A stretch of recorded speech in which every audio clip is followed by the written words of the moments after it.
l'a dit et c'est validé, il n'y a rien de nouveau sous le soleil. C'est pourquoi ici, le salon des affairages n'ouvre qu'en fin de journée. Madame, monsieur, bonsoir et bienvenue au cocktail des news signé MMB.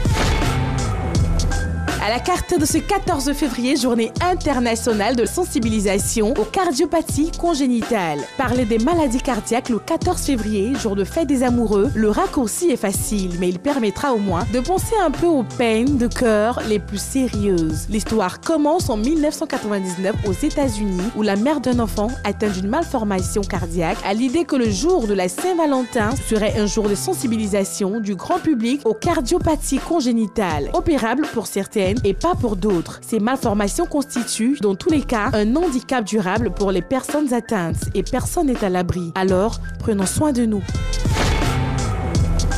Côte d'Ivoire, Germain Kuiper, le choc. Week-end noir pour le showbiz ivoirien et particulièrement le milieu chrétien, encore sous le choc de la disparition soudaine du chantre Germain Kuiper. L'artiste a perdu la vie dans la soirée du vendredi 11 au samedi 12 février 2022 dans un accident de la circulation sur l'axe Adzopé-Akupé alors qu'il était en partance pour Abangro. Une triste nouvelle qui cristallise la toile, soulevant une vague de réactions de la grande famille du showbiz, de sa famille chrétienne ainsi que des milliers de fans anonymes. C'est depuis 1999 que Kipri Marc Germain, son nom à l'état civil, a commencé à donner de la voix à la gloire de Dieu. Depuis, ses cantiques tels La Nouvelle Jérusalem, Mon nom est écrit là-haut, Son amour a débordé, Moi j'ai trouvé le Christ dans ma vie, Mon Dieu est bon, Taléi, pour ne retenir que, sont tombés dans le registre populaire et repris par la plupart des chorales. L'homme laisse derrière lui une femme et 3 enfants sous le choc. Adieu l'artiste, va en paix. Belly Baba, oh, Jamaica, Belly Baba, oh.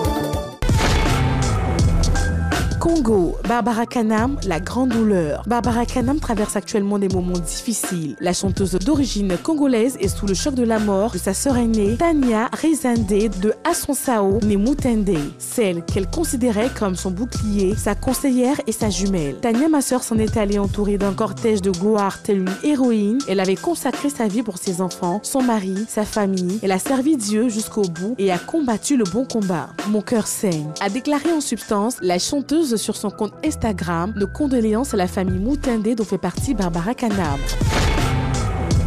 France, Florent Pagny face au cancer. Il a dû mettre sa carrière entre parenthèses pour raison de santé. Atteint d'une tumeur cancéreuse au poumon qui ne peut pas s'opérer, Florent Pagny entre dans un protocole de 6 mois de chimiothérapie et de rayons X. C'est pourquoi il a annoncé le 25 janvier dernier l'annulation de toutes les dates de la tournée organisée à l'occasion de son 60e anniversaire. Quelques jours avant cette terrible révélation, l'artiste avait offert une performance incroyable au public dans l'émission Symphonie pour la vie, diffusée à la télévision. Mais ces images ont été captées avant que Florent Pagny n'apprenne qu'il était atteint d'un cancer. Depuis, il reçoit de nombreux soutiens. Courage l'artiste.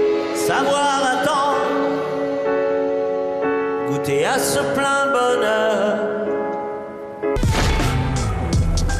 Incroyable mais vrai, le téléphone d'un joueur volé à la présidence. Invités au palais de la République, les Lions de la Teranga, qui ont remporté la 33e édition de la Coupe d'Afrique des Nations au Cameroun, ont été honorés par le chef de l'État sénégalais, Macky Sall, qui leur a offert à chacun une prime de 50 millions de francs CFA, en plus de 2 parcelles de terrain. Seulement voilà, avant même de commencer à savourer sa récompense, le capitaine des Lions, Kalidou Koulibaly, a vu son téléphone portable disparaître. L'appareil a été volé par une des personnes présentes à l'invitation de Macky Sall au palais. Les fouilles de la gendarmerie, qui a établi un périmètre de sécurité, n'auront pas permis de retrouver l'appareil, le voleur ayant disparu dans la nature. Aux dernières nouvelles, le téléphone a été retrouvé et présenté à la télévision le lendemain. Mais une question demeure sans réponse. Qui a pu voler le téléphone au palais de la République, l'endroit supposé le plus sécurisé du Sénégal? Affaire à suivre. Et voilà, maintenant faut qu'on se le dise. Selon une vieille croyance anglaise, le 14 février est la date à laquelle les oiseaux choisissent leurs compagnons. Et vous, là-bas, le saviez-vous ?